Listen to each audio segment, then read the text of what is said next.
How you doing? Good. Good, I'm glad. Yes. This time, good. We'll get to that in a minute. You got it. Because that's crazy what I heard about today. Yes. Really crazy. Which we will get to. When's your birthday? Today. It's today. It's your birthday. It's your birthday. Do you have plan other than celebrating, obviously, in a big way coming here? You know, at 4 o'clock in the morning last night, my 5-year-old son woke me up, and I was like, "What, Evan? I have to do Ellen tomorrow." And he said, "We have to go Google something." And I said, "What?" He goes, "We have to Google your bouncy castle for your party tomorrow." Because you always get a bouncy castle at your party. That's hilarious. I know. I was like, "Oh, I love you." Go back to bed. Yeah. So basically, you know, Jim is shooting a movie.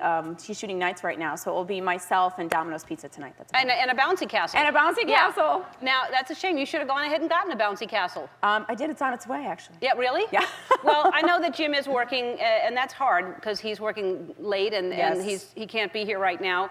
And so was he working when it was Halloween, or did you go trick-or-treating at all? You know, because Evan is on such a strict diet, I decided to have a little Halloween party. So I bought a 50% off, you know, witch costume, and Evan and Jim went as the defenders of the universe. Oh. And I brought a picture right there. Oh. Meaning Buzz Lightyears, of course.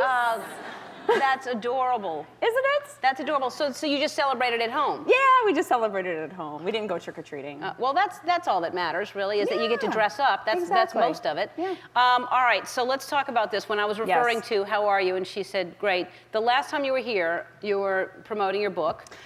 And I said, you know, how are you? And everything was funny, and right. It wasn't. It wasn't. The second book that I wrote was Baby Laughs, and that was the last time I was here. And backstage, I was pretty much in tears because I just recently, just within a couple days, my son was diagnosed with autism. And I had to come out and sell a book about how wonderful my baby is and how healthy he is and try to be funny to sell this book because the costs for autism are out of this world. And I just remember sitting in this chair looking at you going, God, if the world only knew how much pain I was in. And you're going through a divorce, weren't you? Divorce, yeah. And it's one thing to sell a book and to try to, but it's about your kid, and then you're dealing with this with your kid. Well, yeah, and plus, you know, there was one thing where I told you on the show last time that I was bragging that at 4 months old, my son was saying 3 words, which he did. But then I kind of tipped it off with a joke, which was he couldn't even use a fork at age 3, which everyone kind of laughed, when really my mom was going, yeah, because he had no motor skills. Wow. Yeah. So here's something that I found interesting that you wrote in your book, and I think a lot of mothers can relate to this. You could sense, you were out doing PR, and you could sense when he was having seizures. Yeah. You weren't even near him. So explain what. You know, mother instinct. What a wonderful thing that I talk about. Guys need to work on it a little bit. But women are really born with this wonderful instinct to know when something's wrong with your child. And when I was working in Las Vegas, I was actually doing a scene when I'd stopped production and I started shaking. And my sister said, "What's wrong?" And I said, "I think Evan is having a seizure." And I picked up the phone, and my husband at the time said, "I just called 911. Evan's having a seizure right now." Totally different state. Totally different state. And then it happened again when I was in Canada. I said, Evan is having a seizure again. And I called, and they were in an ambulance. So it's amazing how, you know, one thing I talk about is mothers, please tune in, you know, to your child's health, to, you know, that wonderful thing that we have, because it's very, very real. Right. And for all kinds of other reasons. There are, you know, teenagers going through problems, and parents later on find out, I had no idea. I thought they were fine. And you really can know those things. You can, you know, especially with a lot of moms talk about who have kids on the spectrum, because their kids can't communicate. We can actually tune in and see what they need. I remember Evan being able to look at me and I'd go, "Oh, you want that for lunch? Okay." And he wouldn't even say anything to me. It's that intuitive if you just pay attention to it. And you did something else that I think is probably controversial, but I think it's you know, important and amazing. Because there's all these medications that they say to try, and you actually tried the medications. Yeah, I don't really necessarily recommend that one, everyone, but you know, Evan was first diagnosed with epilepsy, and they kept giving him medication that was making him psychotic.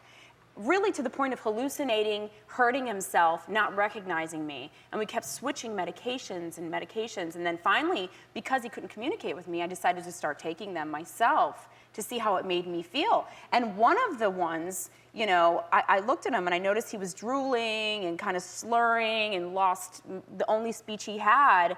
You know, no offense to Ozzy Osbourne, but it was a little Ozzy Osbourne walking around, you know? And I took the medicine, and that's exactly how I felt, so I had to move to the next medicine because he couldn't talk at that time. Well, it's amazing. So you could experience exactly what he was and feeling. that they kept misdiagnosing him. And so now he's actually, I mean, he's speaking fully, everything is...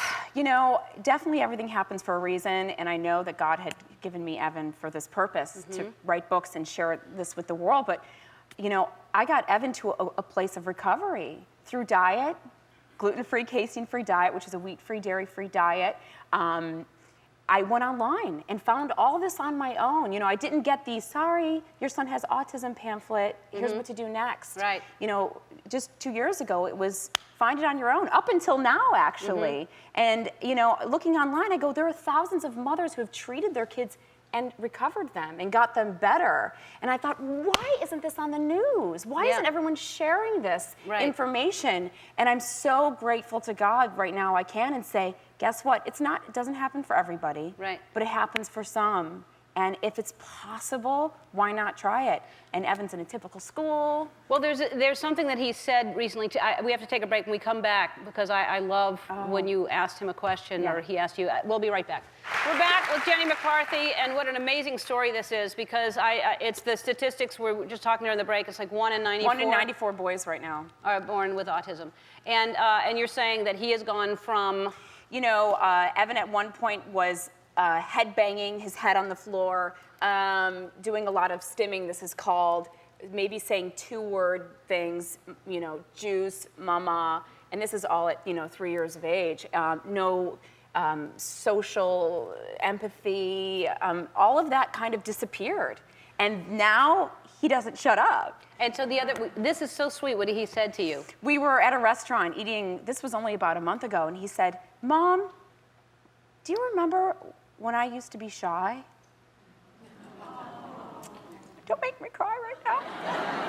And I stopped and went, yes. Why were you shy? And he said, I couldn't get my words out. And I thought to myself, wow, these kids are very aware of what their surroundings are. Yeah. They just can't get the words out. Right. And I've noticed once we heal them, because they're actually sick and not feeling well, which is what a lot of behaviors are, they get better and they start speaking. Yeah. Wow, that's just so amazing. Isn't just it? to know that that's inside and they just don't have a way of communicating. Right. And Jim seems like he's great with him. You know, I got to tell you, one thing that's wonderful about our union now is that with kids on the spectrum, the more animated you are, the better it is to kind of include them into your world. And I don't think God could have picked 2 more animated people than you and Jim. Oh, I'm telling you. Yeah. And you know, he really has a way with him of kind of, especially in the past during the healing process, of getting Evan to do certain things that therapists couldn't even do. Yeah.